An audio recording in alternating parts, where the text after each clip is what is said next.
The joy of the holidays had barely faded when a secret message flashed on my phone.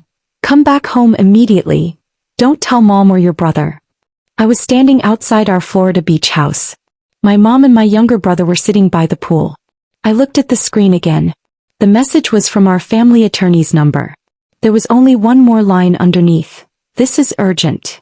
I didn't say anything. I simply told them a work emergency had come up and I needed to fly back to Ohio. I booked the next flight out. The entire trip passed in silence. My mind kept racing, wondering why our lawyer would ever send something like that. He had never used language like that before. If you've ever trusted someone with your whole heart, stay with me and subscribe. This story might uncover truths you felt but never had the words to say. When I stepped out of the airport, I saw him immediately. He wasn't alone. 2 police officers stood beside him. My heart started pounding so hard it felt like it might break through my ribs. I walked straight toward them. He said my name and told me, "We need to speak with you right away." We sat down in a small airport conference room.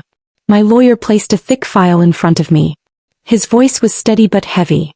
3 properties have been purchased in your name. 2 business loans have been taken out. And a life insurance policy has been opened where you are not the beneficiary. I opened the file. Every document carried my name, my social security number, my signature. But they were not my signatures. I looked up and asked directly, "Who did this?" My lawyer took a deep breath. "Your father." I didn't speak. I just kept staring at the paperwork, each page blurring slightly as the weight of it sank in. One of the officers explained that the IRS had initiated a tax fraud investigation. The bank had reported suspicious activity. Everything, every loan, every property, every policy, was under my name. If I hadn't returned when I did, an arrest warrant would have been issued for me. I straightened in my chair. My voice didn't shake.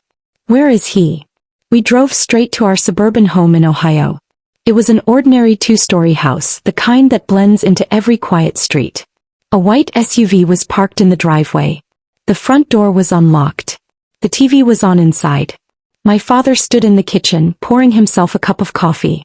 When he saw me, he smiled casually. "Aren't you supposed to be in Florida?" I placed the file on the kitchen counter. The police officers stepped inside. His expression shifted. "What's going on?" he asked. I spread the documents out in front of him one by one. "All of this is in my name. And these signatures aren't mine." He stared at the papers for a long moment. Then he said almost defensively, "I did it for you. We're family. It's all for the family." I held his gaze. "Who is the beneficiary on the life insurance policy?" He didn't answer. One of the officers informed him that he was being investigated for identity theft and fraud. He would need to come down to the station for questioning. My mom came downstairs just then. The moment she saw the officers, she let out a sharp cry.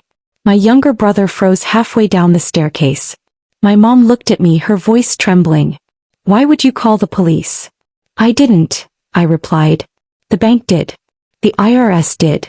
My father wasn't handcuffed, but he left with the officers. The door closed behind them and a suffocating silence settled over the house. I sat down at the kitchen table and stared at the walls. These were the same walls behind which everything had been happening. For 3 years, loans had been taken out in my name. For 2 years, properties had been purchased. A month ago, a life insurance policy had been opened that would pay out to someone else if I died in an accident. I turned to my mother. "Did you know?" She sat slowly, her eyes fixed on the floor. "Your father said it was tax planning. Your credit score is excellent. He said it was just paperwork." "Who signed my name?" I asked. "He did," she whispered. "He handled all of it." In that moment, I realized this hadn't happened overnight. My father had always needed control. When I got my first job, he insisted my paycheck be deposited into his account for management. When I wanted my own apartment, he said I should stay home and save money. When I bought my first car, he handled all the loan paperwork himself. I had never questioned it. I believed he was helping me. Now the truth stood bare and undeniable. He had been using my name, opening businesses on my credit, leveraging my identity for financial gain. And if everything collapsed, I would have been the one legally responsible. That day I made a decision. I would not stay silent. I went straight to my lawyer's office and filed a formal complaint. I told him I would fully cooperate with prosecution. He paused and asked gently, "Are you certain? This is your father." "He used me," I said. "That's not protection. That's exploitation." That same evening, police searched the house. In his study they found copies of forged signatures. My old passport. My college admission documents. Every piece of identification that could prove my identity, kept in neat, calculated order. That night the family group chat exploded with messages. Aunts, uncles, cousins, everyone asking what was happening. I gave one response: fraud has been committed. There's an investigation. The next day a local news website published the story, "Ohio businessman under investigation." His name was clearly listed. Conversations started on Facebook. Neighbors whispered at HOA meetings. His business reputation unraveled in public. I didn't stop it. My father called me from jail. His voice was cold. "You've destroyed this family." I answered calmly, "What did you think you were doing?" He had no response.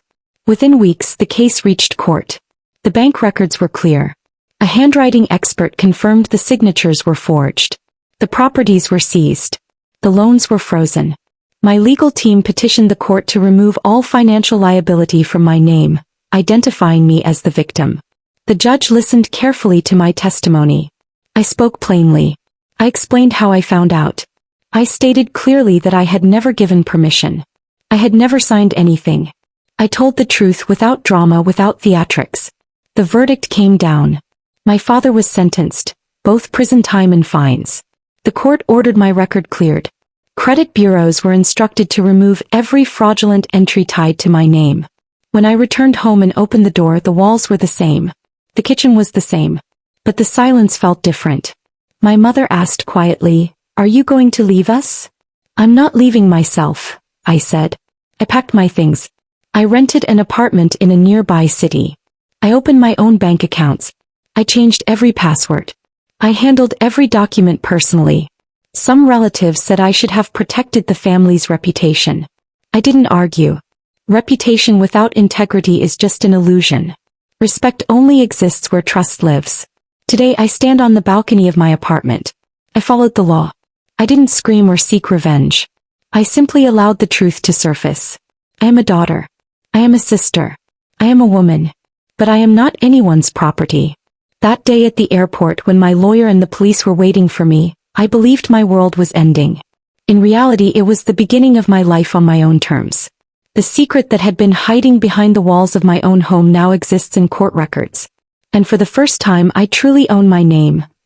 If this story touched something in your heart, if you've ever fought to reclaim your name, your voice, or your truth, please take a moment to like and subscribe. Your support helps these stories reach others who may need them. Thank you for reading, for feeling, and for standing with me until the very end.